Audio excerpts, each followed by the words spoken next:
Madam President. Senator from Maine. Madam President, there is an ominous tide rising in this country. It's not water, it's not oil, it's not any other kind of substance, it's dollars, it's cash. It's a tide of dark money that's flowing in and threatens to dominate our political system.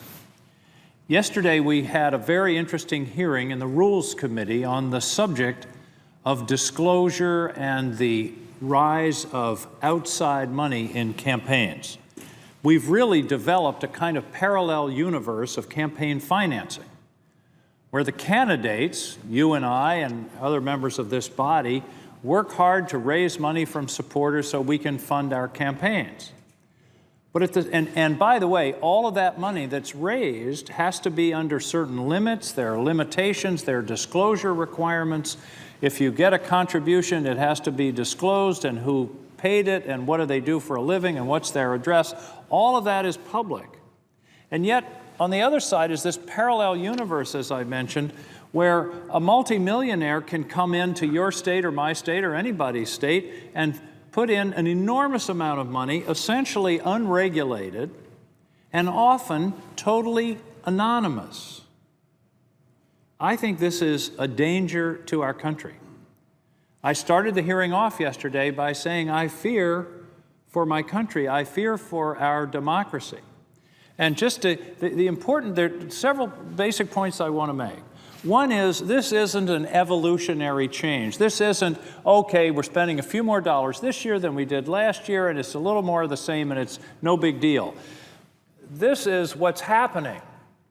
This is non-party outside spending starting back in the early 90s, and you see what happened in 2012. Now, we don't have the numbers, and of course, 2012 was a presidential year.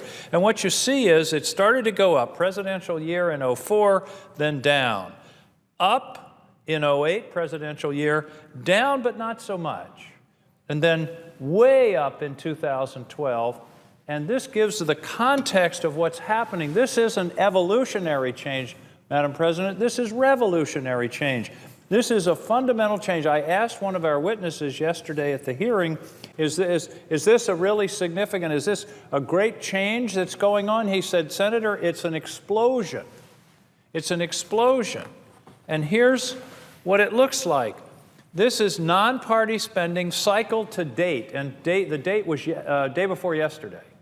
So in other words, it's the outside party spending, the so-called independent expenditures, comparing apples to apples as of April 29th of each year.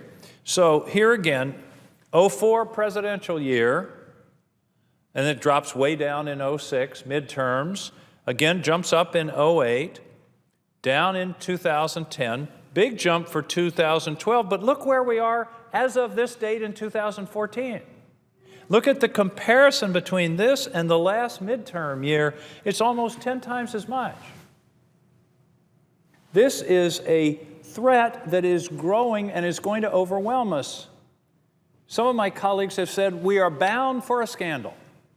And indeed, that's what's driven campaign finance reform throughout our history. The first major campaign finance reform was in 1907. It resulted from the presidential campaigns in the late 1890s and the turn of the century, where Mark Hanna, a political operative, called up the major corporations of America and said, you will give us this. And that's how the money was raised for those campaigns. We then passed the first campaign finance law under the leadership of Teddy Roosevelt in 1907 because he saw a scandal coming. So this is non-party outside spending. Now, this is both disclosed and undisclosed, but look at this. This is spending by non-disclosure groups cycle to date. Look where we are. This is the money that nobody knows where it comes from. We start back in here, 2012. This is a presidential year to date, and here we are in 2014. It's an explosion.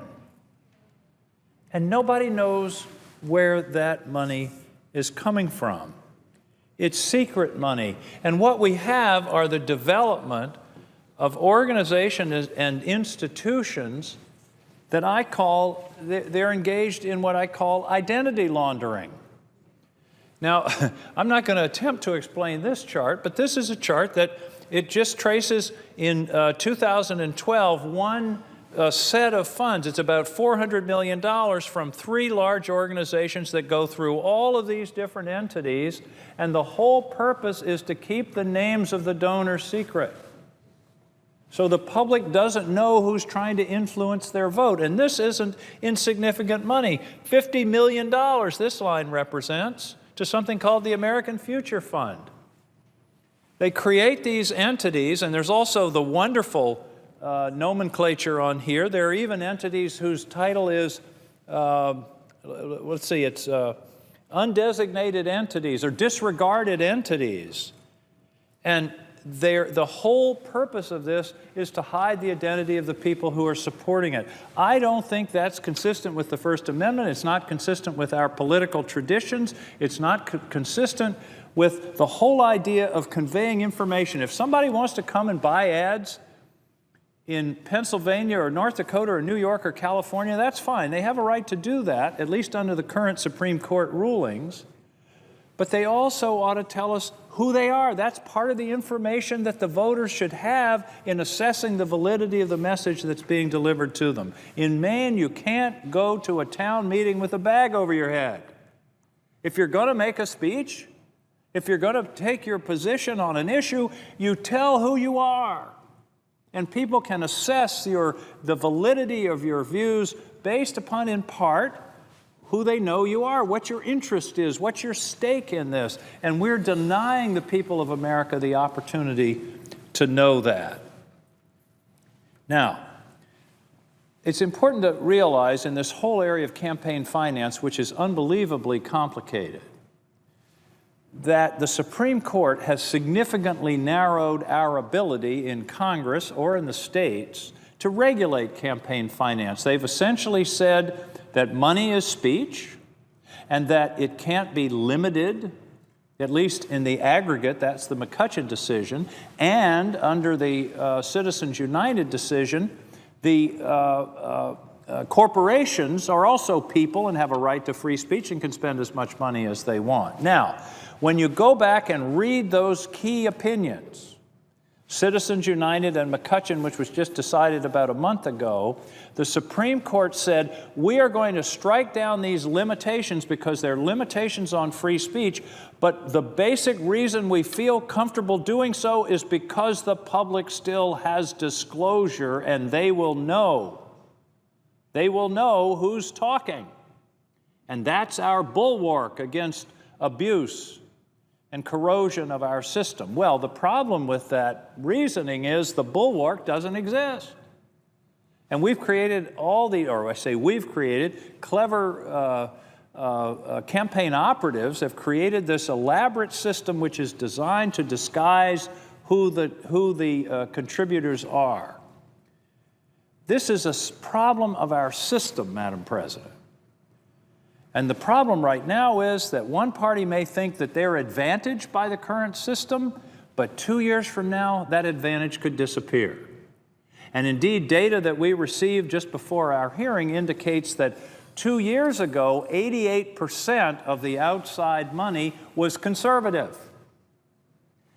Indeed, this year so far in 2012, it's closer to the balance. It's 60-40 conservative over more liberal messages. I would submit that once it gets to be 50-50, everybody on both sides of the aisle here are going to say, maybe we need to do something about it. And I'm suggesting we should do something about it sooner rather than later. The Supreme Court has invited us to do something about disclosure. I think it's the tool that we know that we have. There's discussion about a constitutional amendment.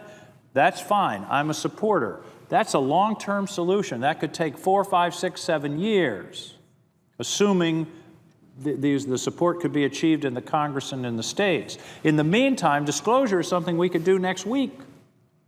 And it's something we should do. We owe it to the American people to allow them to know who it is that's trying to influence their vote.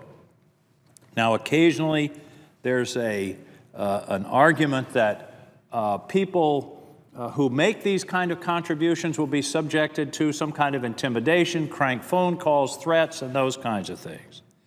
Well, Justice Scalia,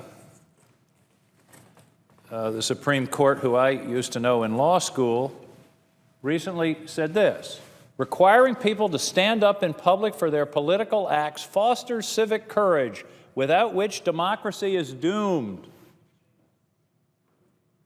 People need to, if people are willing to spend millions of dollars attacking someone else's character and integrity and career, they ought to at least be willing to stand up and say, here am I'm making these statements, and not hide behind something created by an army of accountants and lawyers to disguise their identity. I think this is something, and based upon the hearing that we had yesterday and the work that we did in preparing for it, this is something that we really need to attend to. When I first got into this subject last year, I thought it was bad. Well, what I've learned over the last several months is it's a lot worse than I thought.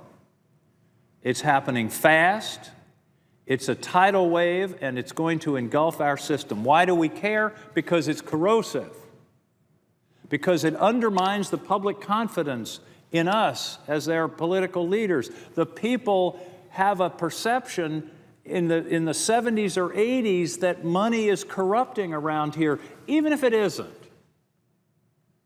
But boy, when you start to have unidentified, outside, dark money that nobody knows where it's coming from, what could be more calculated to undermine public confidence in their leadership than a system like that? It's corrosive.